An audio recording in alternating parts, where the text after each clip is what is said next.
We've got just what you need right here at Femi Wash Media. Call it the Midas Touch, and you wouldn't be wrong.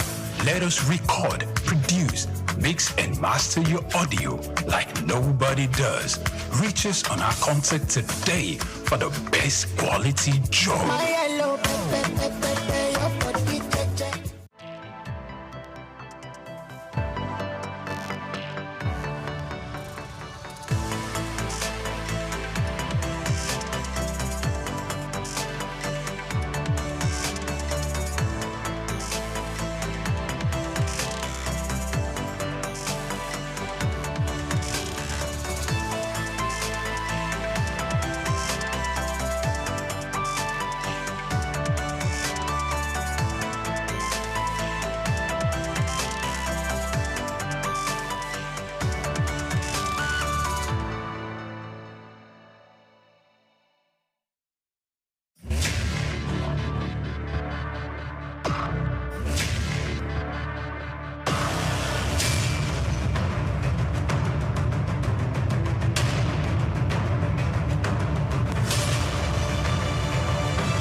The city of Agbo has been home to many illustrious sons and daughters of this nation, from legal luminaries, industry leaders, business moguls, sportsmen and women, the academia, entertainers, political juggernauts, to mention but a few.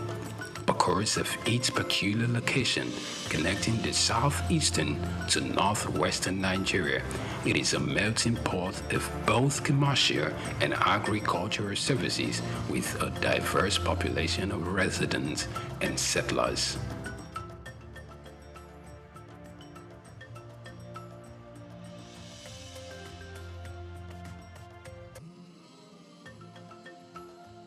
When Dickens Ogeneruemu Patrick Sanomi courted and eventually married the delectable Mabel Iyabo Sanomi, little did he know that their fifth child, Igor Charles Sanomi, who was born 17th May 1975, was going to place the Sanomi family name on the world map for the very right reasons. Dickens was the second vice president of the Urobo Progressive Union, UPU, and an Assistant Inspector General Police, AIG, in the Nigerian Police Force.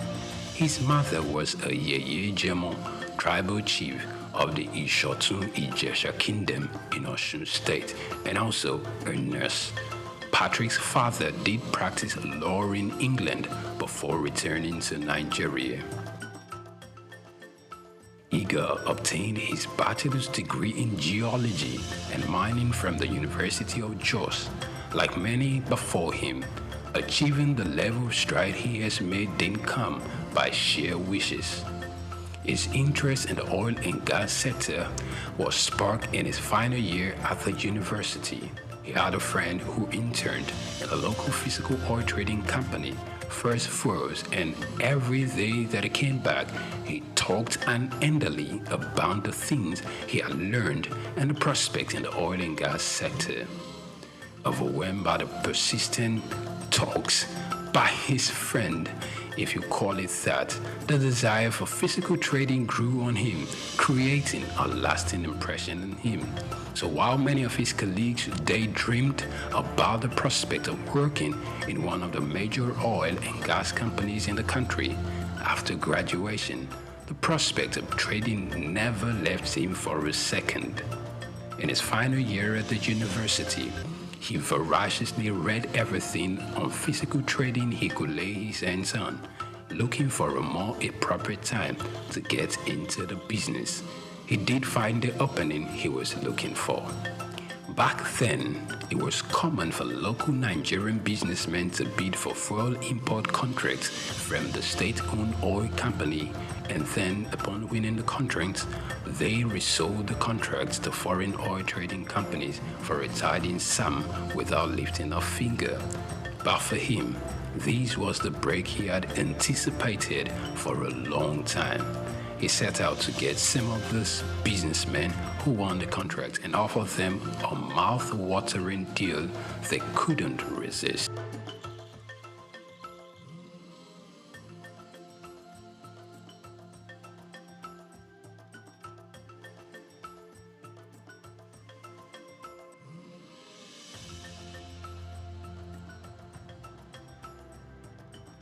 Igor is the founder of Talaveras, a $2 billion company. Now, if you heard his feat, you would have thought it was but a walk in the park. But if only you look closely, you will know it is far from that. Talaveras at its prime moved more than 170 million barrels of crude oil and oil products yearly, and has upstream and downstream assets in a number of African countries. For many who are close to him, Igor is rather media shy. The company in 2008 began to appear on the radar of the most Nigerians when it stated that its offshore trading arm hit a turnover exceeding $2 billion. In 2005, during the oil bidding round organized by the Ministry of Petroleum Resources, Talaveras won 2 oil blocks. Then, following a crude swap arrangement with SOUQ Oil Incorporated, a subsidiary of NNPC, Talaveras also benefited. In the same vein, Talaveras in 2013 acquired a stake in the 900-megawatt Afam power plant in Rivers State. Additionally, in 2014, the company invested a minority stake in the IOTO consortium that acquired prolific OML-29 from Shell. Local companies that had the capacity to engage in the oil sector were strongly encouraged to participate in the bid for government tenders. In April 2022 of 2010, the Local Content Act became law and Talaveras met the criteria. True to his nature, he expressly said that he had never at any point obtained any contract through dubious means. With nothing left but faith, hope and trust in the future, Igor plunged ahead after he failed to make the list of successful bidders for the 2017/2018 crude oil term contract when it was announced in January 2017. This was one of the unsovereign moments in his career. When Talaveras didn't get renewal of its crude for products exchange, which it had operated for 3 years, by the then President Goodluck Jonathan's administration. This dealt a big blow to Talaveras because it had earlier entered forward contract and base revenue projection models on it. Many who long awaited its fall thought long and hard how Talaveras was going to replace these revenue streams. But like a phoenix from the ashes, Talaveras rose to the occasion by going back to the drawing board to re-strategize. It structured and engaged its international creditors. This led to matters assuming a legal configuration, and there were many out-of-court resolving of matters. He admitted to Talaveras having gone through a series of challenges, also that his affairs in Nigeria have been largely misunderstood by many. For those who have wondered what else this driven young man invests his time in when he's not transacting business deals, it definitely is something that gives him fulfillment beyond pecuniary gains, philanthropy. In 2011, he founded the Dickens Salome Foundation, DSF, in honor of his father. This foundation supports people in education and health across the length and breadth of Nigeria. Also, it supports autism awareness initiatives and donates to humanitarian disasters across Nigeria and Africa, donating millions of dollars every year in the support of these endeavors. Owing to his selfless behavior, he's been recognized twice by renowned institute Choiseul based in France, topping the ranks of the Choiseul 100 economic leaders under 40 who will play a vital role in the economic development of Africa. For a man renowned for pushing his limits, one would have thought he was everywhere in the eyes of the public, but the reverse is the case for Igor, who is notoriously known for staying away from the spotlight.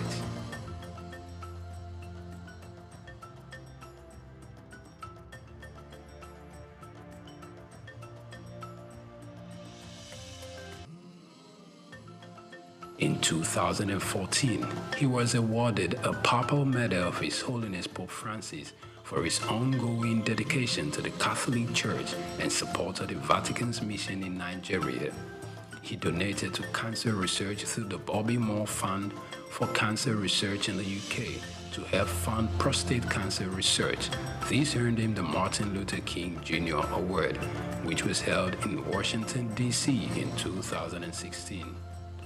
More recently, he founded the inaugural Touch or Life Today campaign launched by the Global Initiative for Peace, Love and Care, GIPL, across 3 states in Nigeria, with the goal of reaching 1,000 vulnerable patients who cannot pay their medical bills. The campaign ended on 17 May 2017. Sanomi is working on restructuring his business alongside the trading arm, which is led by the CEO, Marcio Beavalon, a former royal executive with 35 years work experience, and William Brock Tupeni, another seasoned upstream executive, formerly with the Petrofac. Igor remains committed to growing his business ventures across Africa. Igor Charles Sanomi.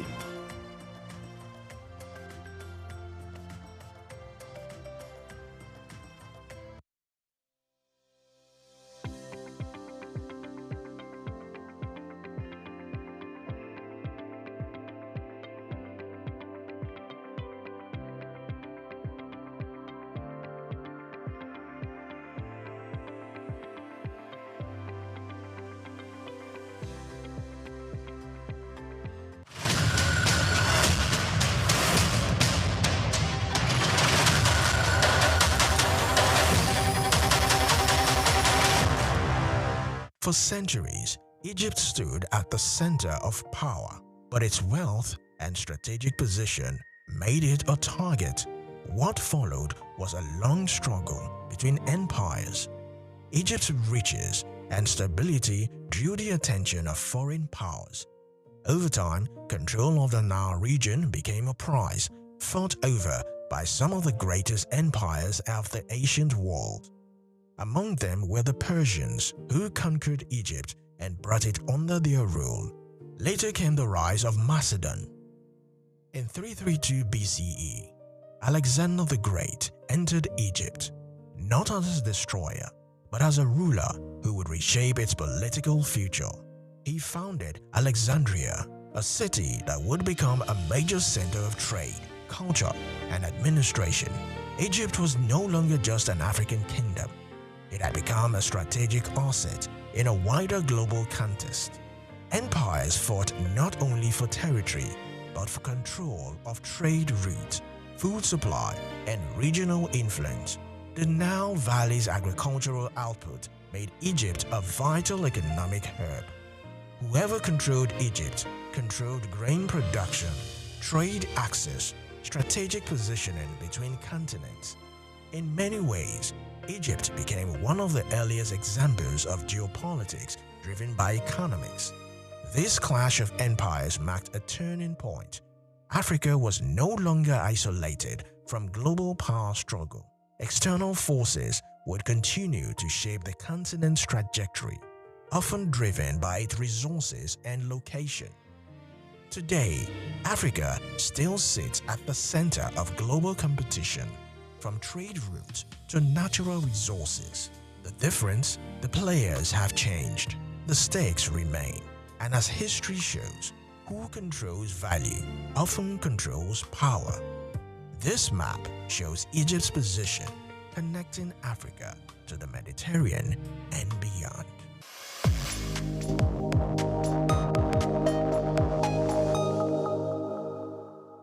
Over the past 2 decades, a new force has emerged at the intersection of finance and development: impact investing.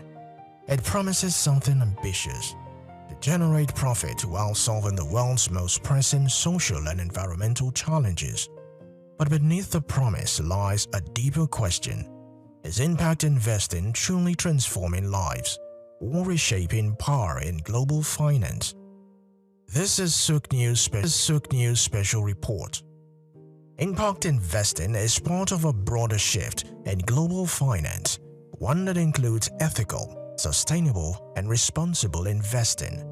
Since around 2007, it has been positioned as a breakthrough model, one that seeks to combine financial returns with a measurable social and environmental impact. Backed by institutions like the Rockefeller Foundation and high-net-worth investors, the idea is simple: invest in projects that not only generate profit, but also solve real-world problems. But impact investing is not one uniform model. It evolves differently across regions. In some countries, it builds on existing systems. In France, it resembles solidarity finance. In Switzerland, it overlaps microfinance.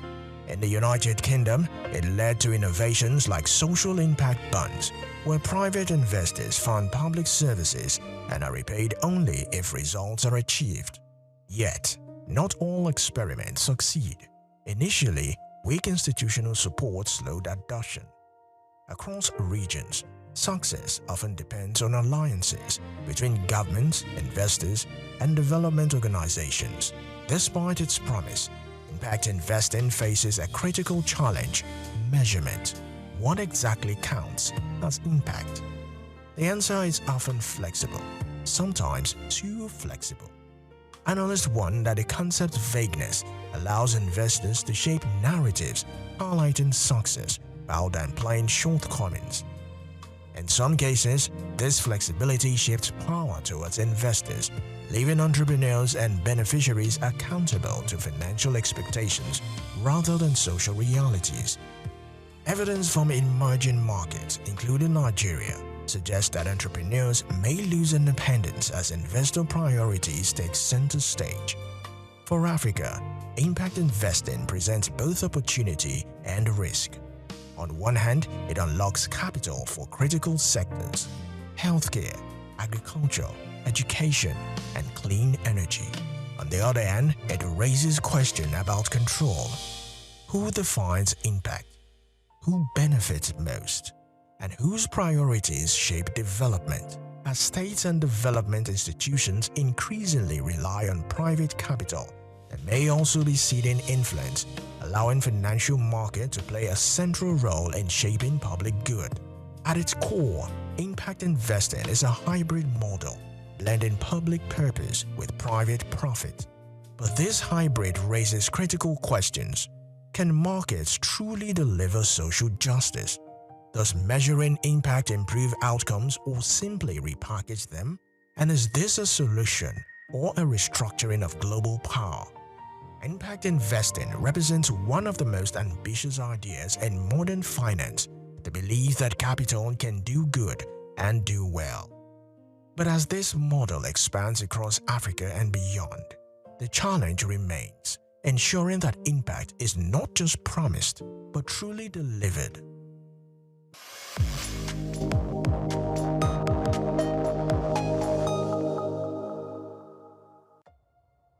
United States President Donald Trump recently announced a series of reciprocal tariffs, signaling a major shift in American trade policy. This move replaces the multilateral approach that guided United States strategy for decades, with a bilateral model focused on country-by-country negotiations. While these tariffs are presented as directly proportional to the barriers other countries allegedly impose on U.S. goods, they actually are based on a widely criticized formula. This formula has produced a wide range of tariffs from 10% to 50%. Many of these rates are repeatedly revised, often for reasons unrelated to the bilateral trade balance.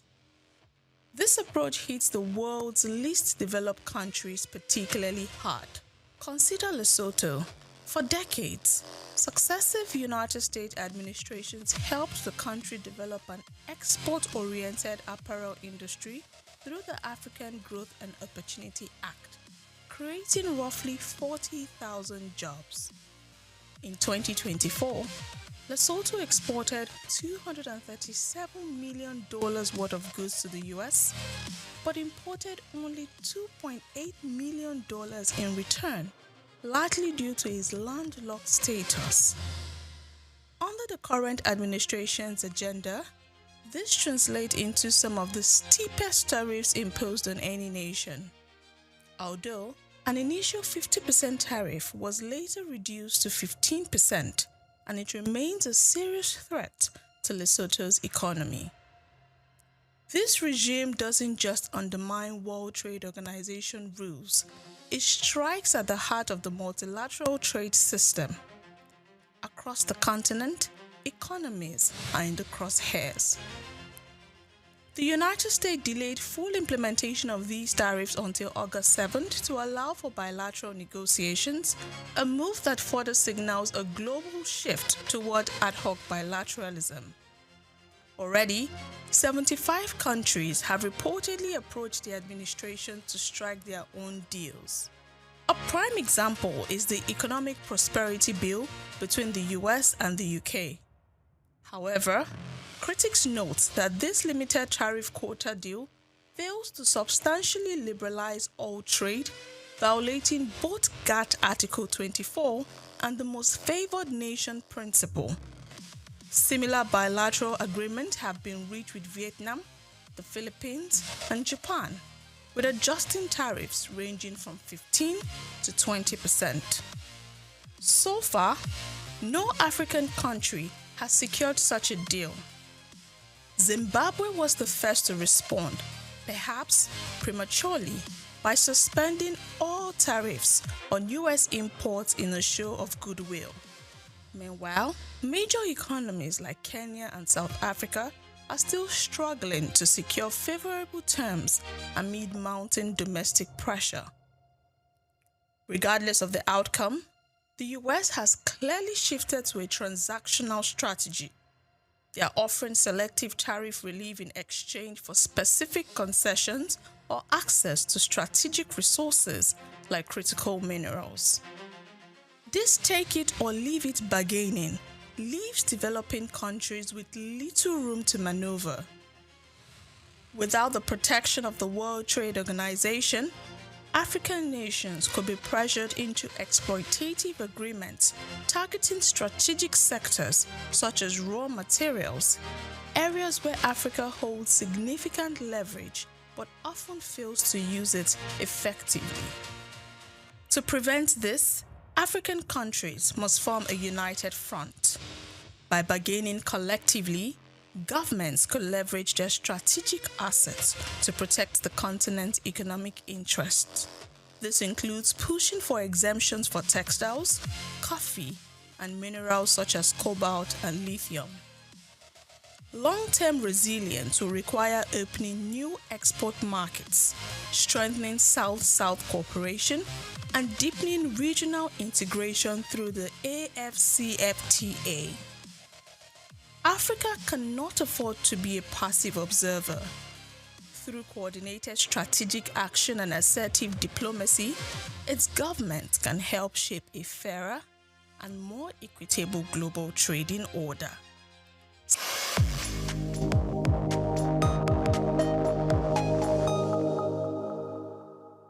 My name is Yinka Babalola. My name is Ijoma Pelokoro. My name is Joshua Hassan. I am Rotarian or Mosunde Lawson. It's Ife Rita Ejeze. My friends call me Ife. My name is Rotarian Lola Dare. I'm inviting you to keep watching SOUQ News. It's the right station to tune to. I like SOUQ News. SOUQ News is good. I want to charge you all to listen to SOUQ News, watch the news. You can have unlimited news first time. Find SOUQ News. Be with SOUQ News. Never switch off. You are better for it.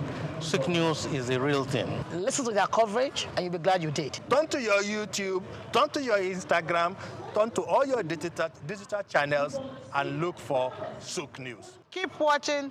Keep watching Please, guys, keep watching. SOUQ News. As empires rose and fell, a new force began to shape North Africa, not through armies, but through belief. Christianity spread across the region, bringing unity but also division. During the later years of Roman rule, Christianity took root across North Africa. It spread through cities, communities, and institutions, becoming a powerful social and cultural force. Disagreement over doctrine and authority led to deep divisions within the Christian community. Different groups emerged, each claiming legitimacy. These were not just religious debates, they shaped power, identity, and control within society. Christianity in Africa developed its own character, rooted in local cultures and tradition. From Egypt to Ethiopia, distinct expressions of faith took shape, reflecting the diversity of the continent. But division weakened coercion. Religious dispute, combined with political pressures, left society fragmented. Unity, once strengthened by shared belief, became harder to sustain. This highlights a recurring theme in history. Ideas can unite people, but divisions over those same ideas can weaken institutions. Across Africa today, diversity remains a strength, but managing differences, religious, ethnic, or political, is key to stability and development. Because the real challenge is not difference, it is division.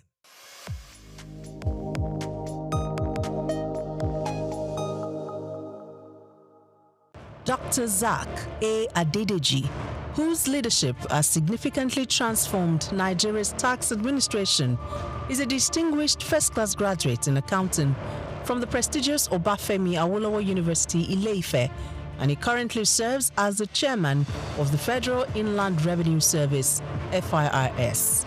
I firmly believe in the wisdom encapsulated in his statements. Revenue growth is the lifeblood of the nation's economy, providing means to fulfill essential duties to its citizens. These words capture the core principle that will guide us as we navigate the challenging terrain ahead, ensuring that our nation thrives and fulfills its obligations to its citizens. In our pursuit of greater fiscal future, we are determined to align ourselves with President Bola Tinubu's Extreme Fiscal Policy and Tax Reform Committee. This collaboration will enable us to shape the prosperous fiscal landscape that will empower our nation's growth and development. Born on January 8, 1978 in Ogbomoso, Oyo State, Nigeria, Dr. Adedeji is an accomplished accountant and public officer with extensive expertise in corporate taxation and public finance. His journey in public service began in 2011 when he was appointed as Commissioner for Finance in Oyo State. In that capacity, Adedeji introduced transformative financial reforms, most notably the establishment of the Treasury Single Account (TSA) to streamline government revenues and expenditures. In March 2021, President Muhammadu Buhari appointed Adedeji as Executive Secretary of the National Sugar Development Council (NSCDC). In this capacity, he founded the Nigeria Sugar Institute and spearheaded the Sugar Backward Integration Program, which sought to enhance local sugar production and reduce reliance on foreign imports. In June 2023, President Bola Ahmed Tinubu appointed Adedeji as Special Advisor on Revenue, and by September of that same year, he had ascended to the position of Executive Chairman of FIRS, Nigeria's leading tax authority responsible for the assessment, collection, and management of federal taxes. The focus will be on these indirect taxes, so that as long as you consume, you have to pay. As long as you have interest on your investment, you have to pay. And this is echoing Mr. President's message that we are not going to tax the seed, but we are going to tax the fruit. The fruit is what we focus on. So all those things, when we have this holistic process, it will be captured, and that the vision is to have a progressive tax, that if you earn more, you pay more, and if you earn less, you will not pay. Under his leadership, FIRS exceeded its 2023 revenue target of 11.55 trillion naira. As chairman of FIRS, Dr. Adedeji implemented a performance-based system aligning with the service's new slogan, simplifying tax, maximizing revenue. Dr. SOUQ Adedeji has done incredibly well in transforming and reforming the tax processes and procedures in Nigeria. In a little over a year being at the helm of the affairs of the tax body in Nigeria, we have seen a significant improvement in revenue generation. His policy of not crumbling business with taxation is something that also needs to be applauded. SOUQ Adedeji philosophy is taxing fruits and not the seed, and taxing prosperity, not poverty. Because if you look at the fiscal landscape of Nigeria in the past 10 years, you find that businesses have struggled to live, and that has led to the exit of so many businesses from Nigeria.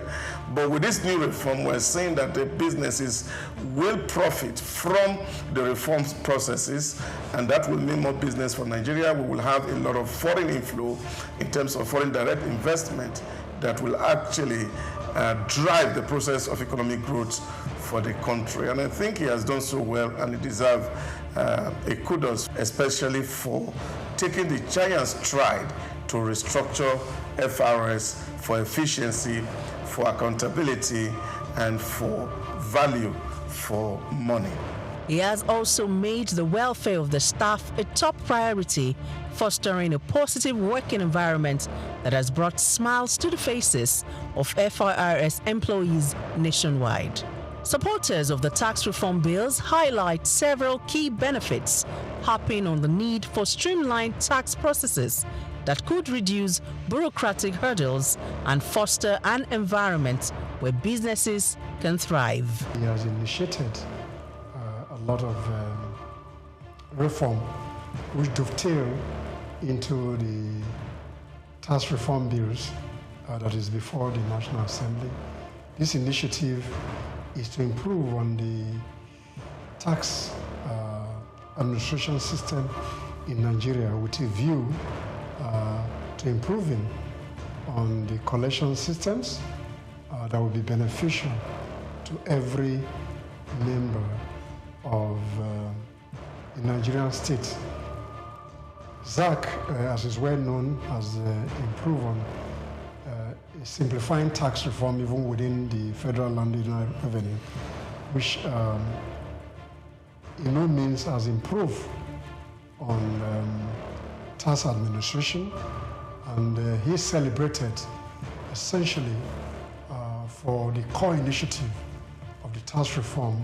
Under Dr. Adedeji's leadership, Nigeria's tax system has gone beyond mere policy adjustments. Its focus is on fostering sustainable growth and ensuring that the benefits of tax reforms reach both businesses and citizens. So those that are attacking the bill, one, they are doing that in view of the formula they discovered, which may not be, will not augur well for them on the bad allocation. And then secondly, they may be having the feeling that this law was just designed to favor Lagos State in the course of its own effort to become a state that has special status. Okay? It says so that will make it to be be seen as if it is a country of its own, even though it's not up to the level of country, but it is higher than all other states in the country. Probably this may be the reason why they are agitating. The one that you can see clearly is on this issue of BAT. And then they have other suspicion. So that is another worry that I have. The issue of trust. Trust, what do some experts call trust deficit. Yes, will be promoted greatly by this if corrective measures are not taken. Graduation has not been defined.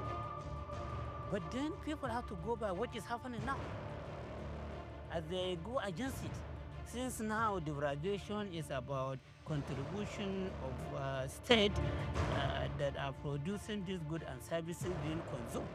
So they have the right to just say that, oh, so now instead of 20%, it will now be 60%. And then you hear the government functionaries, including members of the committee, saying that no, that's not what they mean. They mean area of consumption.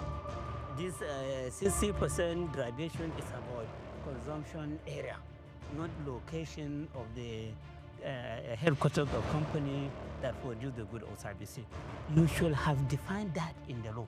Contributing to long-term national development, Dr. SOUQ A. Adedeji's career is a testament of his unwavering commitment to improving Nigeria's financial systems and enhancing revenue generation, showcasing his exceptional expertise in corporate and public finance.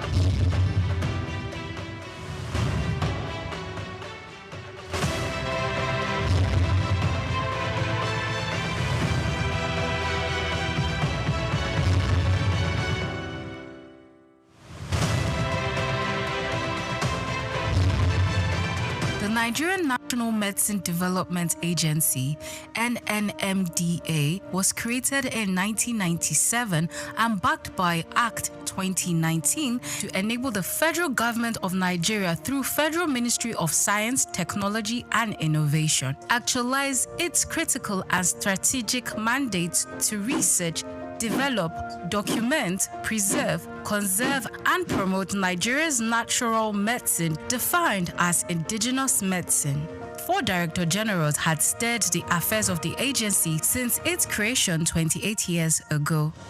A new vista, however, opened in the history of the existence of the agency when Martins Emeje, a distinguished pharmacist and professor of nanotechnology, was appointed as the 5th Director General and Chief Executive Officer in May 2023. Before taking on the mantle of leadership at the NNMDA, Professor Martins Emeje was the Chair R&D at the National Institute for Pharmaceutical Research and Development, with many feats on drug formulation and R&D results to his credit. I deliberately applied for this job. There was advertisement. I applied. I wrote the exam. It was an online exam. Nobody saw anybody. And 1-hour exam online. When you submit your answer sheet, you have a copy of the answer sheet. So I have the copy of the answer that I submitted online that day. And that is my manifesto. So every month, I look at the answers that I submitted, and it guides me in the work that I do. As a researcher and proudly the first and only research fellow in Nigeria who is heading a research institute, I know exactly the problems of R&D in Nigeria, because nobody in Nigeria has or is currently heading a research institute, and he went through the rank and file from being a trainee researcher to an intern researcher, an NYSC researcher, and then a research professor. this is the background that I have. Call him a round peg in a round hole, and you won't be wrong, as he hit the ground running, leaving a lot of innovations on his trail, achieving great strides in the areas of education, agriculture, and health, thereby raising the bar in R&D in natural medicine for the agency. From May 2023, when he was appointed, within just a few months, 4 oral solid dosage formulation products were unveiled. My greatest moment actually happened on 8th of March 2024, when the Minister of Innovation, Science and Technology, Chief Uche Naji, came to Lagos in the campus of NNMDA here to launch 4 oral solid dosage forms. It was not just the first time it was happening in NNMDA, the very first time it was happening in Nigeria. We decided that we will go for education as a major target, as a major KPI. And we went for it aggressively and got accreditation to start a 2-year national diploma in natural medicine. So this agency, for the first time in Nigeria, we now have a school of natural medicine. It's never been heard before. It happened in this administration within these 2 years. Within these 2 years too, because the country saw that we had made explosive advancement in this area, we got upgraded to what we call an awarding body for national skills acquisition in traditional medicine. One of the best medicinal gardens that you can find in Africa right now is in this country, owned by the Nigerian Natural Medicine Development Agency. And we did this these 2 years. In fact, two of our products that is waiting for Mr. President launching was we got our raw materials from our Nasarawa State Farm in Karo. Nigeria is the largest producer of cassava in the world. Cassava. The only country that competes with Nigeria is Brazil.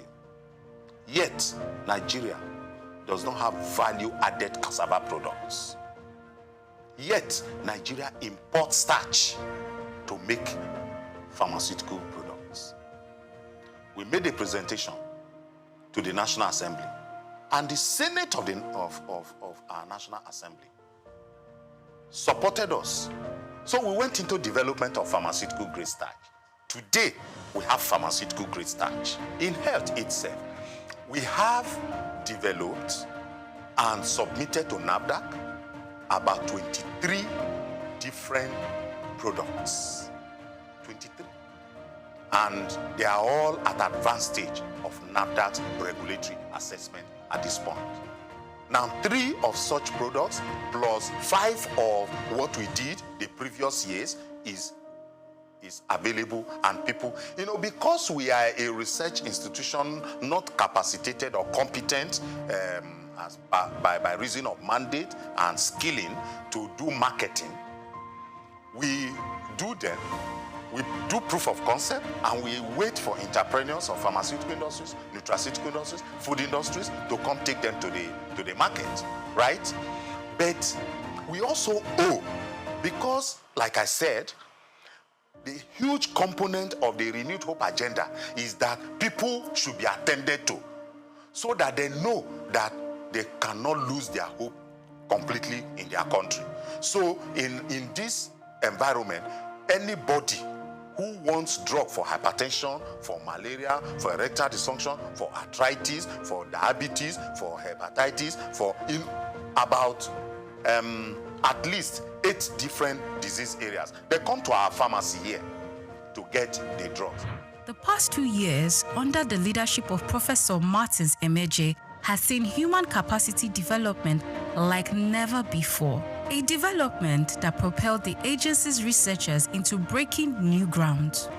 This agency had never, in its almost 30 years of existence, had never participated in any local conference where researchers went with work they did in their own laboratory to go make competitive presentation.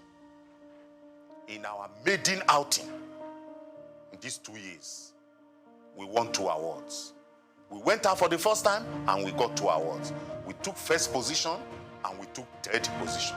That is gold and bronze. When I came, I met researchers that have been here working for 15 years but with 1 degree. And I told them, you can't be a researcher with 1 degree. So I embarked on rigorous and aggressive drive to partner and collaborate with universities. So we went into that. Today, as I'm talking to you, we have at least 13 researchers and of the agency that are doing different postgraduate studies in different universities in Nigeria. I have a staff that was in Zimbabwe for 6 months. Now he has a master's in intellectual property. At least 7 of my staff have gone to India. Quality assurance has been one of the top priorities of the NNMDA Director General and the accreditation of the agency's Laboratory and Product Development Unit for Pharmacy Internship Program by the Pharmacy Council of Nigeria a year ago. Under the watch of Professor Martins Emeje, the agency recently graduated its pioneer pharmacy interns. I went into nanotechnology or nanosciences after PhD, and I had to go out of the country to train in this area for more than 4 years. So it's an area that I'm keen about. I'm one of the first people, if not the first, in Nigeria to have put in practice nanotechnology. What it has done to me as someone who studied Western pharmacy, which is more like macro study, it is that it has taught me how to manage resources, no matter how simple. The last 2 years has seen NNMDA signing important memoranda of understanding with reputable academic institutions and other critical stakeholders in the areas of training and laboratory services to Nigerian universities. As part of its advocacy and public enlightenment drive, the agency brought together critical stakeholders in the nation's natural medicine space for a national dialogue on rethinking natural medicine aimed at galvanizing the needed support and political will. I want the president of Nigeria to just be coming on television and saying that people, natural medicine, no other thing. Natural medicine, let's do our own. Let's do our own. Let him just be saying it. Anytime he's talking to press, let him say it. Because once people know that this is where the president is, this is where his mind is, this is what his body language is, they will start investing in natural medicine. A turning point for the agency was the resolution of the National Assembly on Natural Medicine Gazette. The visit by the chairman, House Committee on Legislative Compliance, was a further demonstration of the renewed impetus. We cannot have 160 million people subscribing to something, and then the remaining 40 million people, you now want to say that foreign medicine, what we call allopathic medicine, that is the superior to our natural medicine. No, it's not. So when the House of Representatives passed that resolution, I told myself, I have now achieved. So what I was thinking would take me 4 years to achieve, actually, we got it done in 2 years. And it's one of the, so our target has actually increased. The best place to actually functionalize or operationalize Renew Hope agenda, Mr. President, is in the health sector. It's in the health sector. And I always tell people, 2 things that if you have security in it, then you are safe. Food and medicine. Any intervention, any project that we do, that it is not about developing our own indigenous resources. is short-term. It's not sustainable. The only sustainable form of development is indigenous development. So anybody who wants to give me support now, I will just tell you what I want. For example, I want all my staff to live in this compound. If you go to other countries of the world, all these staff of the research institution, they live inside the compound. Inspiring a new mindset among staff and attitude to work, for the NNMDA Director General, the task of achieving the mandate and the vision of the agency is work in progress.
Well, Supporters Club had been there for 66 years when it was founded officially, but those who funded it were just doing it for the fun. We just come to the field, drum, sing and go. Nobody gave them any recognition. But I joined them in the year 1977. Well, I paid 2 naira to join. And how did I join? It was because of an incident that happened at the National Stadium. The Shooting Stars of Ibadan and the Bendel Insurance of Benin were playing the semi-final of the FA competition that year. And I had to go to enter the stadium. I paid 4 naira to watch the game. While entering the stadium, the whole place was filled. And when I got inside, there was no place for me to sit down. So many of us were standing. Out there, people outside the gate of the stadium, there were more than the people right inside. So as at a point in time, while standing, some people just took me off ground and threw me into the crowd. And I started rolling until I landed on the culvert, concrete. Concrete slab. Before I knew it, over 50 people were on my top. And I could no longer breathe. So to me that day, it appeared I was going to die. But through the grace of God, I was able to wriggle out myself of that position. And the man directly on top of me had to leave, because what I did was by biting him. And I had to struggle to go under the concrete slab. And I was right there for the first half of the game, 45 minutes. I was right there under the concrete slab. I couldn't watch the game. it was the breeze that was coming from the outer part of the stadium that saved the situation. After the first half, you know, people will get up to go to the toilets, to go and buy drinks and meet their friends. I had the opportunity of coming out, and a good Samaritan gave me a small place to sit. Even at that, I was very unconscious. I was not comfortable. But the game ended. It was a drawn game. When the game ended, everybody left the stadium. But because I wasn't very comfortable, I had to wait in the stadium for like an hour and a half before I left. So when I left and I got home, 9 p.m. network news, breaking news. 32 people died in the stadium that day. And that, the thought came to me. I probably could have been one of them. But I thank God. That was what informed my decision to say, I will not go to the stadium again until I have the best way to go into the stadium without being killed, maimed, or injured. And I decided to move with those people, and I joined them. But then we were just doing it. Maybe 20 of us, 15, 30 of us, we meet under the trees of the National Stadium, and we go home. And since that period, immediately I became a member. I introduced what they call flag bearing. When from 1977 to 1990, every Nigerian team that came out of the tunnel or goes out there outside Nigeria to play, you will see the Nigerian green, white, green flag being carried by one person. It's me. I did that flag bearing for 13 whole years. Whenever the team is played, I will be there with them, whether it's the Super Eagles, the under 20, the under 23, the Falcons, and the rest, all our national teams. Even our club sides going out to play Continental. When you see the green, white, green of Nigeria, I used to be the one carrying that flag. So I was with them, and I rose within the ranks from being an assistant secretary to becoming the national secretary and also the chairman of the disciplinary panel of the Nigerian Football Supporters Club. And by 1990, I was voted to be the chairman. That was when the thoughts of registering the club came. So when you hear that the Nigerian Football Supporters Club founder officially, because of its registration, I did the registration. Registering the club, I moved it from Lagos to Ibadan, Oyo State. I'm an Ibadan man. Charity begins at home, they say. So I went to Ibadan. From Ibadan, I moved to Bauchi. I moved to Abuja, Kano, Port Harcourt, all the states of the Federation. By 1992, I went to Côte d'Ivoire, in Abidjan precisely, to launch the Supporters Club. I went there physically, bringing the Nigerians together, those living in Abidjan. I formed the Supporters Club and launched it officially. I left that place, I went to Ghana. I launched it in Ghana. Leaving Ghana, I went to Gambia. I went to Burkina Faso. I went to Mali. I went to Republic of Benin. I went to Togo. I went to all the countries of Africa, putting the Supporters Club in place in those countries. By 1995, I moved to the United States of America. I launched the supporters club at the Giant Sports Stadium in New Jersey in 1995. After that, I went to France in 1997 to launch the supporters club in France in 1997 because we were already thinking of going to France to play in the World Cup. And if the Super Eagles will not have enough supporters there, what will happen to them? Don't forget that I led the supporters club to the United States of America for the very first time we played in the World Cup in 1994. I was at the Copa America in 1995. That was when I had the opportunity of launching the supporters club in America. In 1996, I led the supporters club to Atlanta in 96. And the winning of the trophy, the gold in football event, made possible by the supporters club, support of the supporters club.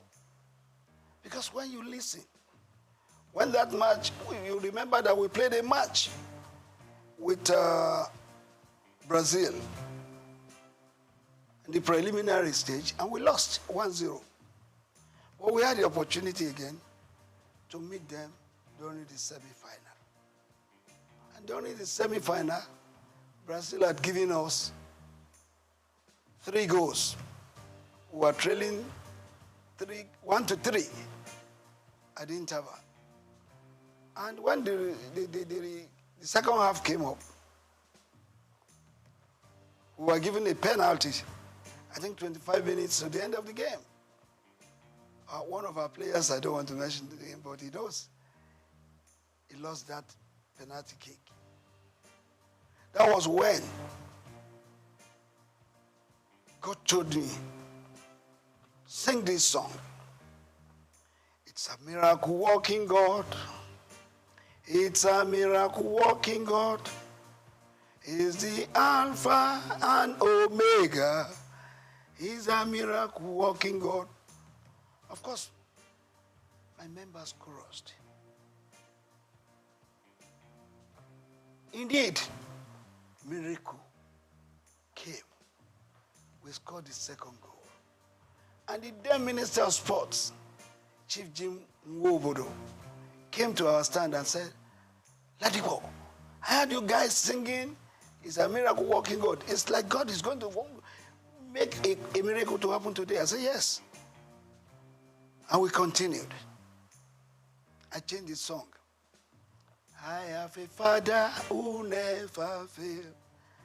I have a Father who never fails. I have a Father who never fails. Who never fails. Who never fails. Forevermore. Amen. Jesus never failed. Amen. Jesus never failed. Amen. Jesus never failed. Jesus never failed. Jesus never failed. Forevermore. We scored the third goal. Then another song came. Boya chukuna gaza. Boya chukuna gaza mere. Messiah yobiuma. Boya chukuna gaza. The match ended and there was to be the extra time. And that time it was a sudden death rule. Immediately I sang that song, my people chorused. And the ball was coming to Kanu Nwakwo. He was backing the goalkeeper. Chested the ball, raised it up, turned around and tapped it to the net. And that was the 4 goals the Nigerian team scored against Brazil. And they started crying. And I decided to form another song. When Nigeria beat Brazil, when Nigeria beat Brazil, oh, Beto start to cry. when Nigeria beat Brazil, why Bebeto? Because they pulled him out. They were thinking, they were reserving him because they thought they would meet Argentina in the final. Unknowingly to them, that they will be beaten, they don't know. So I did that song, and we sailed into the final, meeting Argentina in the final. And that again happened. Argentina was leading us 2-1. But we came from 1-2 to beat them 3-2. Yeah, to answer your question, I did that to tell you what the supporters club is to the team. And what this man felt by registering the club is that I have that belief. And it is general. Everybody must have it. That this is Nigeria, it's our country. We have to do something by giving it a positive image, whether in Nigeria or outside. You do know that all of us cannot be Mr. President of Nigeria. All of us cannot be governors, and not all of us will be members of the National Assembly. But all of us as Nigerians have special roles to play in giving our country a befitting and positive image. That is the reason why this man has been following football supportership all the time to date.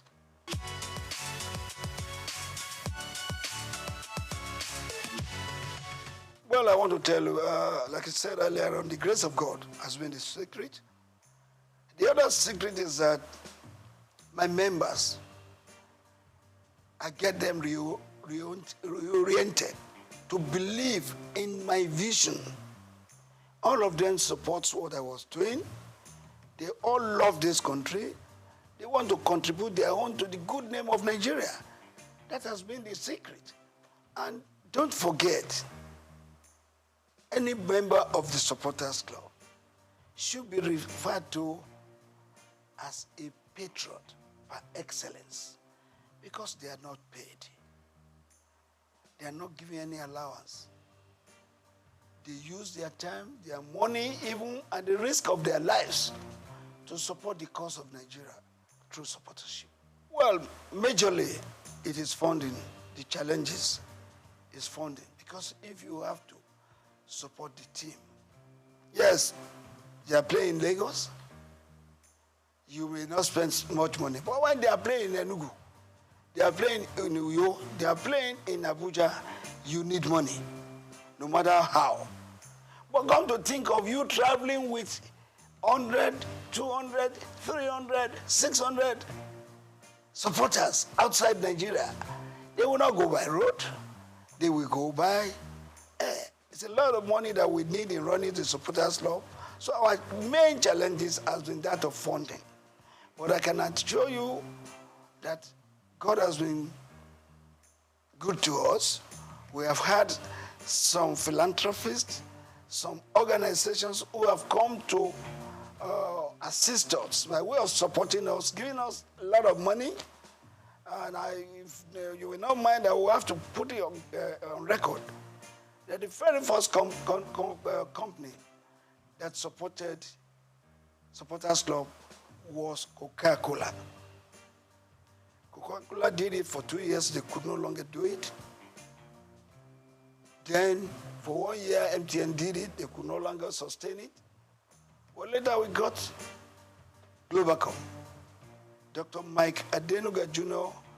has been the brain, the backbone, the sponsor, and the financier of the Supporters Club for several years, doling out millions from 50 to 60 to 100 million of naira, and even in dollars.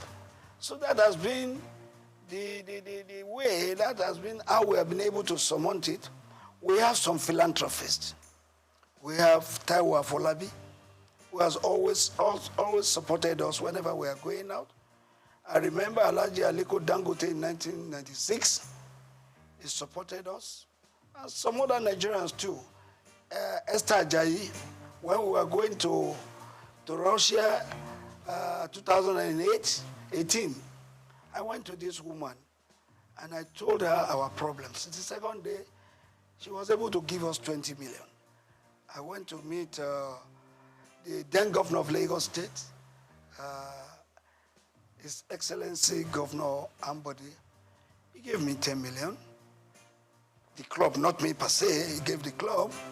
And when we were going to Brazil in 2014, that was the very first time any government supported us. We went to Brazil. Before going, I visited the then president, Dr. Goodluck Ebele Jonathan. After decorating him as our patron, he pronounced a 50 million naira grant for us to go to Brazil. Actually, we were going to request from him a whole plane to take us there because we were going for a national assignment. Supporters Club is a selfless service. But the president gave us 50 million. Goodluck Jonathan. But we ended up spending 189 million. The difference of that was raised by me going to Dr. Mike Adenuga, Taiwo Afolabi, Esther Ajayi, Ambode, and the rest. That's how we've been running the club. We've been running the club, meeting people who lost the game of football, who lost Nigeria, and they have been helping us.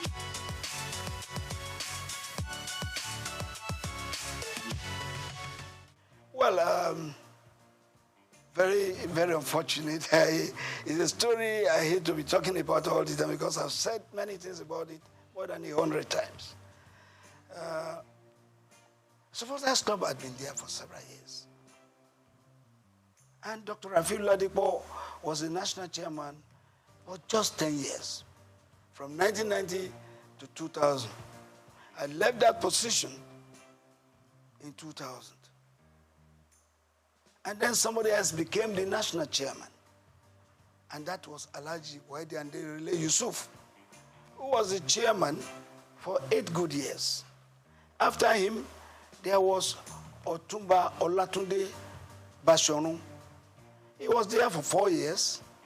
And there came a time when one Mr. Vincent Okumagba acted in that capacity for 3.5 years. And there was one little mistake, misunderstanding, because people will not want to wait for their time.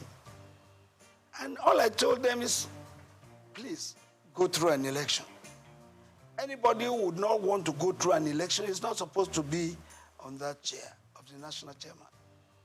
That's what came up. And the then NFF believed that there could be 20 arms of supporters clubs in Nigeria. It could even run to 100 units. But it's unhealthy. You cannot have a situation where your team is playing right on the field and you have different corners where you have the Nigerian supporters scattered all over the field, singing in different voices. It's not good. But look, I've been able to manage it because God has told me that supporters must not die. Supporters Club will not die. I have to be patient to let them see reasons why the Supporters Club should go and support the teams with unity. As a unit, go and support the team. But if you have funded your own, maybe you have registered your own, you have your own office, you can stay in your office. Manage your office the way you want to manage it. But when it becomes a national assignment, you are going out to represent Nigeria. All of us as supporters must come together to support Nigeria as a group, supporting one team. Not when you have some people in Angle 90, some people in Angle 180, some people in Angle 360, some people in Angle 60, supporting one team. It does not augur well. There's nothing you are going to achieve from this. I remember when we were in Russia, and my members have gone in. I normally wait for all of them to go in before I would finally go in. So when I was going in as the last person, I entered the stadium and I saw some people up there, I saw some people on the left, I saw some people on the right. And when I was going to meet the band boys, some of their security men came to me, I'm in Russia, and asked me where I was going. I said I was going to meet my people. They said I should bring my ticket. And when they saw the ticket, no, you can't go there, go there. That place is not yours. Your seat is downstairs there. How do I coordinate the activities of my members? This is what we've been telling them. Supporters Club must be united.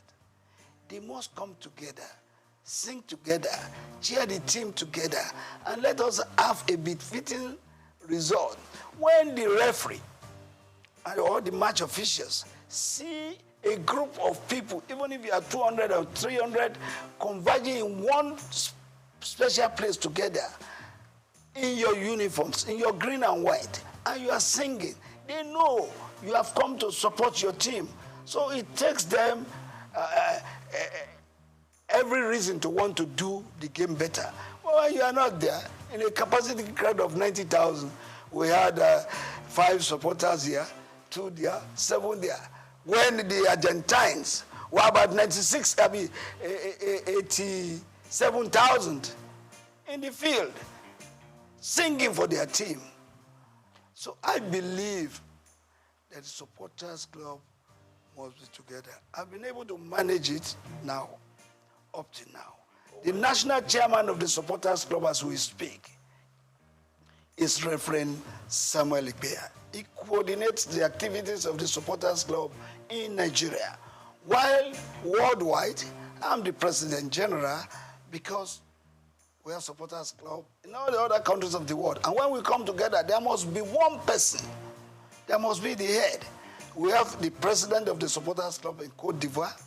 We have the chairman of the Supporters Club in UK.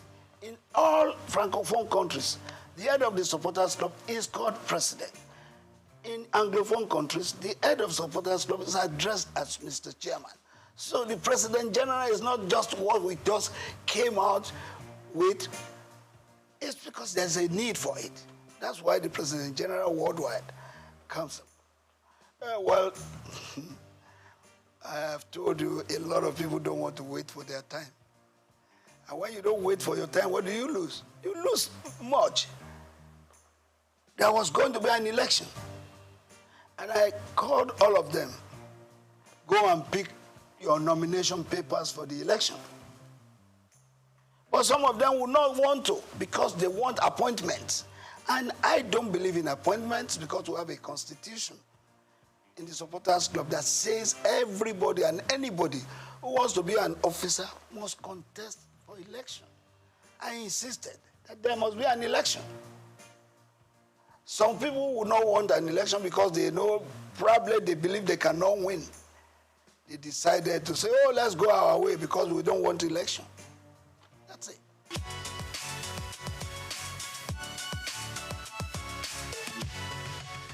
Before now, up to about 8 years, 10 years ago, the Super Eagles were really super. But in the last 8 years, we have not been there. We have not been doing well. Don't forget that in 1994, Nigeria's team, the Super Eagles, were judged to be the 5th best in the world. What is our ranking now? 37th in the world. Even in Africa, what is our ranking? So the Eagles of the last 8, 9 years ago, no, they have not done well at all. I want anybody to tell me what did we win in the last 8, 9 years. Don't forget that in 1980, we won the Cup of Nations right here at the National Stadium. In 1994, we were in Tunisia. We won it. In 2013, we were in South Africa. We won the Cup of Nations. In 1996, we won the Atlanta Olympics. Since then, what can we point to that we have won? So the Eagles of the last 8-9 years, no. They did their best, but their best was not good enough for Nigeria. And that's why we didn't win nothing. But I want to believe that the present crop of Eagles being put together now, going for the Cup of Nations, we want to write their names in gold. And if that is so, it means they have to put in their best to see that going to Cote d'Ivoire 2024 will not just be going there to make a number. We're going there to give a very good account of ourselves. Who says it is not possible for Nigeria to win the Cup of Nations again? It is possible, but it takes a determined group of people as players who wants to write their names in gold to do that. When you are rating the coach, a coach is as good as his last match. Pasero was employed, he was given a target, and the NFF has the power to either sack or renew his contract. I think according to them, maybe he has performed according to what they want. But for me, as a Nigerian, I want Pasero to go to Cote d'Ivoire and show us that he is serious and show us that the Super Eagles can still fly and make us get minimally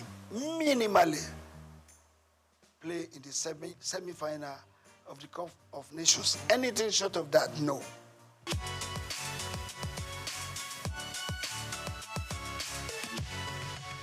Well, I want to believe that our Nigerian coaches are good.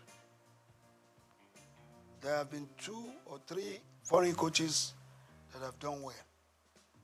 Westhoff, Bonfrejo, and this which doctor, what's his name again?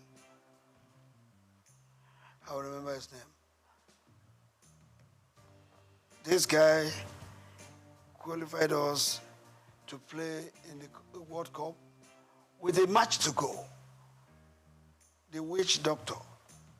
Well, the witch coach, we call him, we remember it's now it will come back.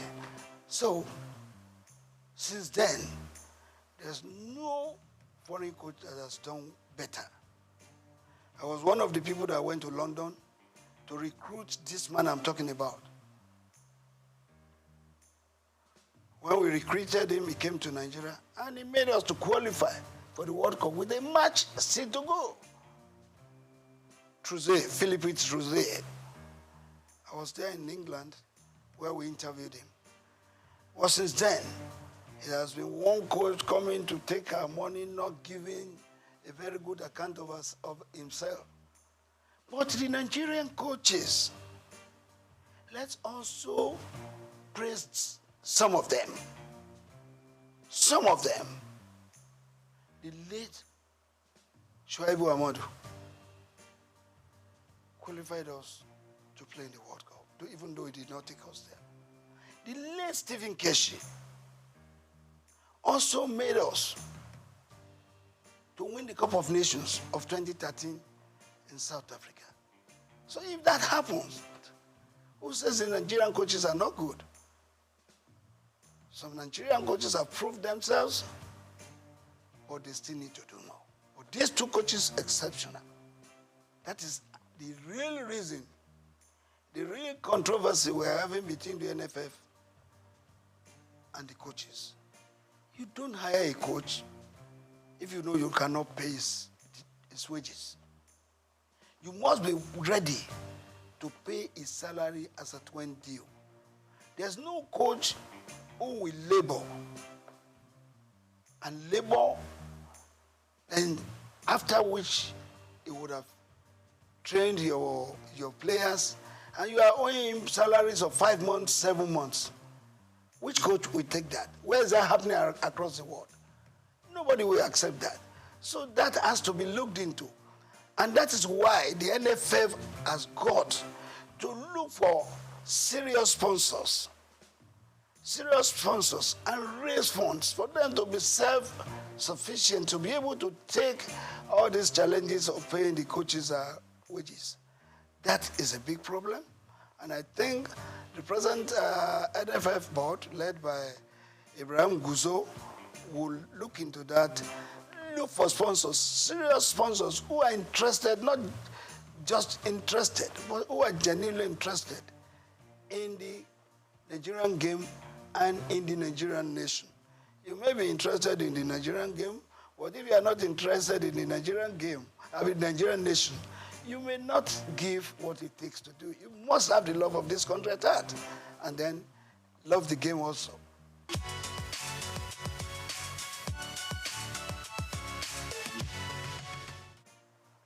The last 15, 10, 8 years, our boxing went down. In the last 5 years to today, our boxing has come up. I am the president of the Nigerian Boxing Board of Control, and I confirm to you that every week now, we have a boxing championship. We had one last week. Tomorrow, we will have one in Abuja.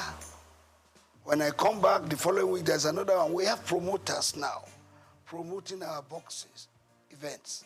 And our boxers are now earning big money, other than what they were earning before. In those days, they were earning 20,000, 30,000. They go on the ring, they hit them, they shed blood, and they sweat. What do they earn? But since the last 3, 4 years, our boxers have been earning big money. Some of them earning millions.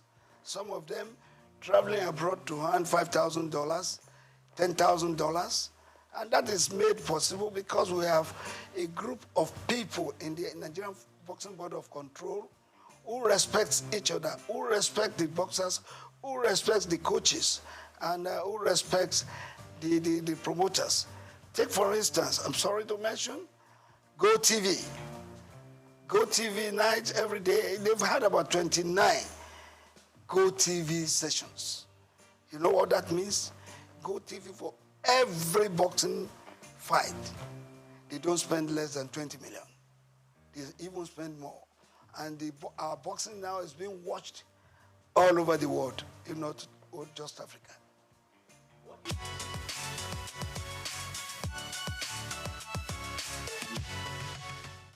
A lot of things have been said about this. We have sent memos. We have sent advice. We have met with the people in charge severally. I've had to write to both the Minister of Sports, the National Assembly, and the rest. How can we develop our sports? It's very important. Without grassroots development, you won't be there. As a matter of fact, Kanu Nwankwo happens to be a product of the Nigerian League. J.J. Okocha, product of Nigerian League. Finidi George, Emmanuel Amunike, and all of them played in the Nigerian League. How many of our Super Eagles players, those that are playing for us now, do you see what developed here? Maybe you have 2 or 3 home-based players playing. But the real product for our football development, they are here in Nigeria. We have to go back to those things we were doing that time when we got the likes of the Segun Odegbami, Henry Nwosu, Christian Chukwu, down to Stephen Keshi, Okocha, and the rest. We have to go back. We don't have to rely on those players who have been serving us in the last 12, 15 years, believing that they will continue to serve us the same way. No matter what you do, players will get weak. They will age. And when they are aging, that's when they start referring to them as tiring legs. You need replacements for them. How do you get that? You can only get them from the local scenes. We have various clubs in Nigeria playing the leagues, the Premiership, the National League, and the rest. 20 teams in one. Do you know how many of our boys out there that can play football if we harness them, bring them together, and give them the right training? Of course, let me ask you, how many of our club sides have feeder teams? Feeder teams, they are very important to the development of the game. When you have a junior player playing the feeder team and is maturing, bring him to replace a tiring leg. In the senior team, how many of those teams that we have can boast of feeder teams? How many of them can boast of their own fields? Perhaps we have about 3 clubs that are privately owned. But others are owned by governments, state governments. And state governments, what do they use them for? For political gains. And if it is political gains, well, it's off it. Let's do football like it is done elsewhere. Football is big business. People are making billions of dollars in football. Nigeria can do same. If we do same, we will take off all this nonsense. The boys going about doing a lot of violence, going to do yahoo, going to do kidnapping and the rest. You will have all of them looking forward to becoming millionaires and billionaires in future. And of course, becoming employers of labor apart from fending for their families.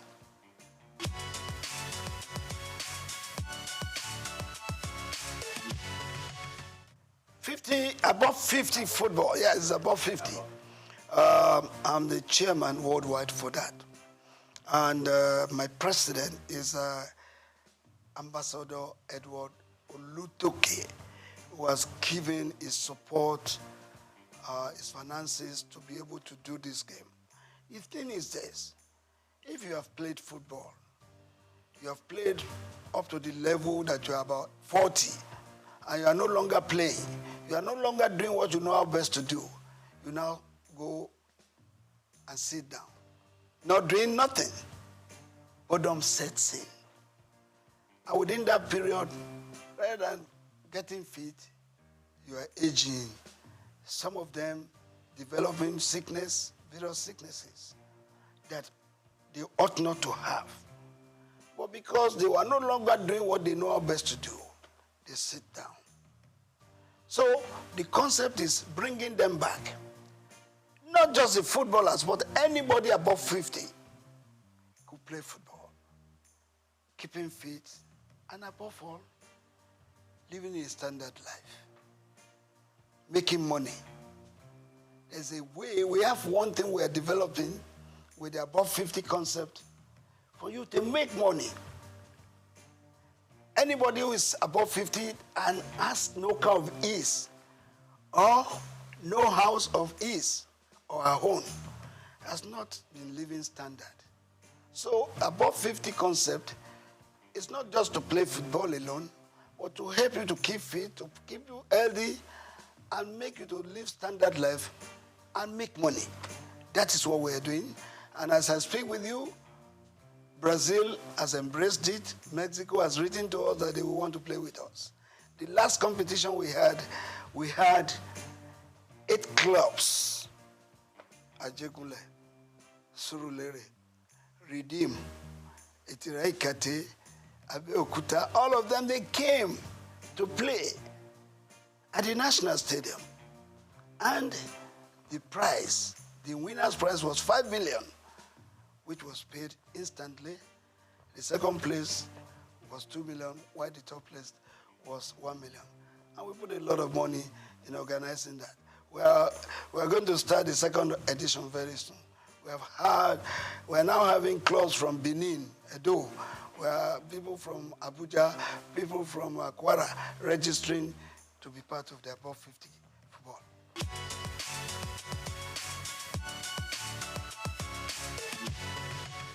How much do they put into sports? What you have in sports is noise. How much money do they put into sports?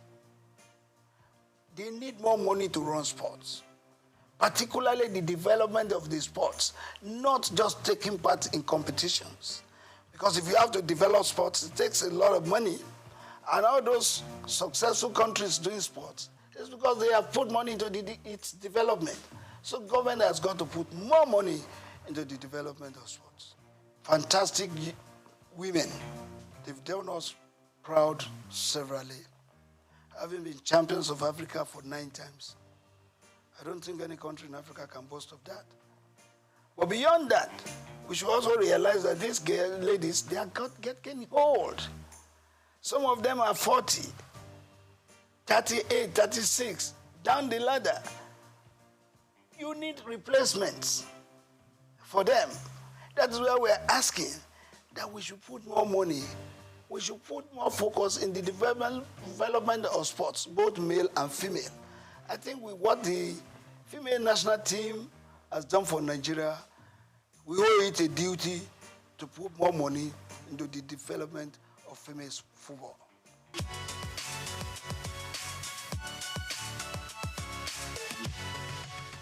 I'm not thinking about that. If I want to, I would have been in politics, party politics. I would have been there, and by now I think I would have been something else. But no, I chose to be part of giving an image to Nigeria, a good image, positive one. Take, for instance, if you go out of the country, you get to the entry point of any country, and you speak of our sports, they give you a wide latitude for you to go in.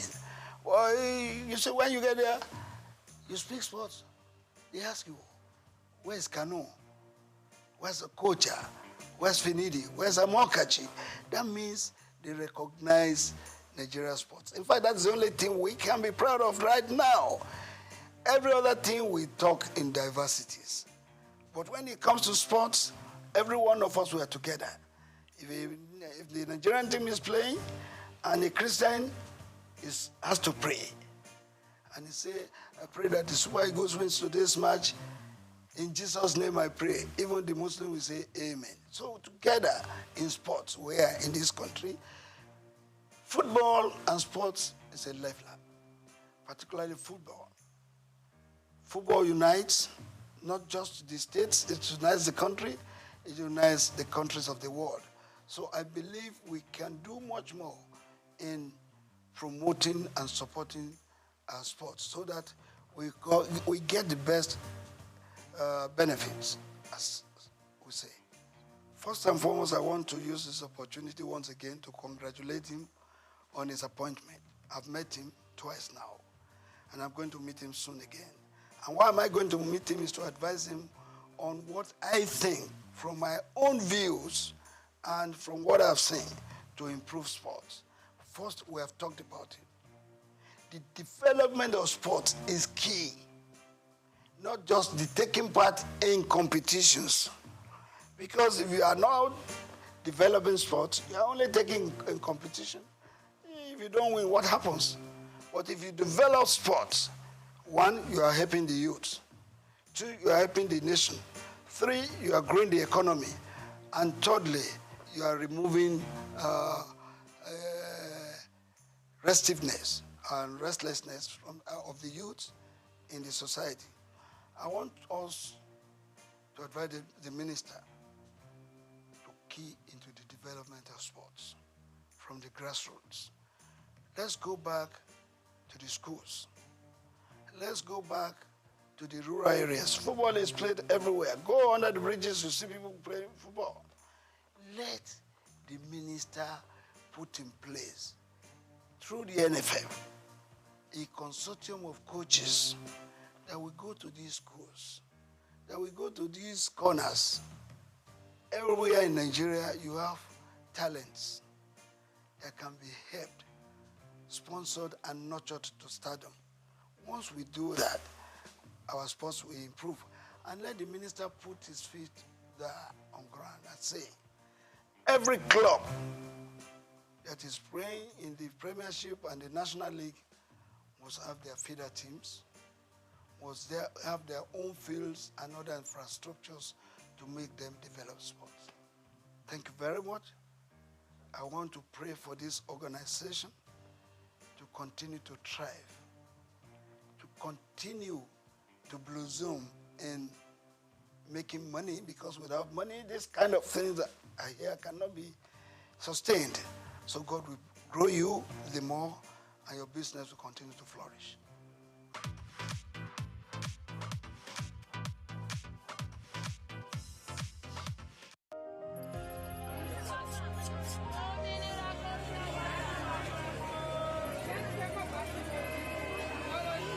Hello Lagos, make we yarn. Hello, if this POS matter don't pass your call. Person go swipe, alert no enter. Before you know it, jump. Wait oh, wetin really happen? Then they use fake alert the warriors. Okay, so wanna listen to If you dey do POS business, no expose your alert. Hello, Ogbefi. They don't walk that bar road where they warrior for down our local government for years. This one sweet me, I no lie you. Because you know what? Development with the work, it deserve loudspeaker. Now why we dey here be that? For here, we know the abuse, we dey bring solution. My name, it is Ikechukwu Oyemike, aka Ogbefi Ishegwari. Make we yarn every weekday from 10 a.m. go to 12 o'clock on Top the Eye 95.9 FM.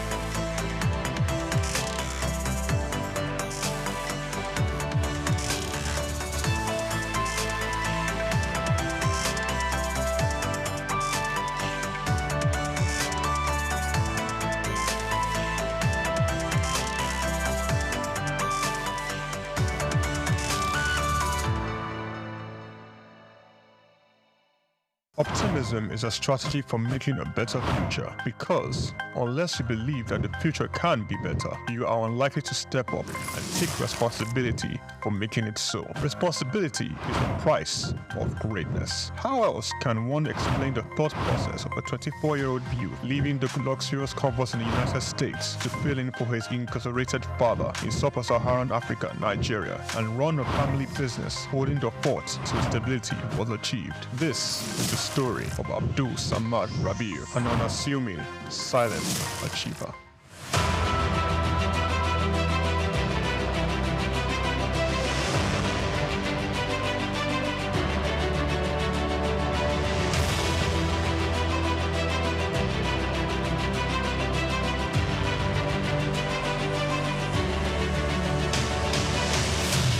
Samad Rabiu attended Capital University, Columbus, Ohio, and returned to Nigeria to oversee the family business when his father, Ishaku Rabiu, was detained by the administration of General Muhammadu Buhari for allegedly not paying the rice report duties. Not only was his father under investigation, the family business was under scrutiny.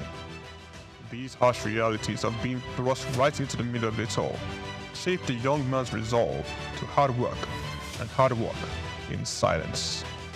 Abdul Samad Rabiu is the son of one of Nigeria's foremost industrialists, late Khalifa Ishaku Rabiu, founder of Ishaku Rabiu and Sons Group.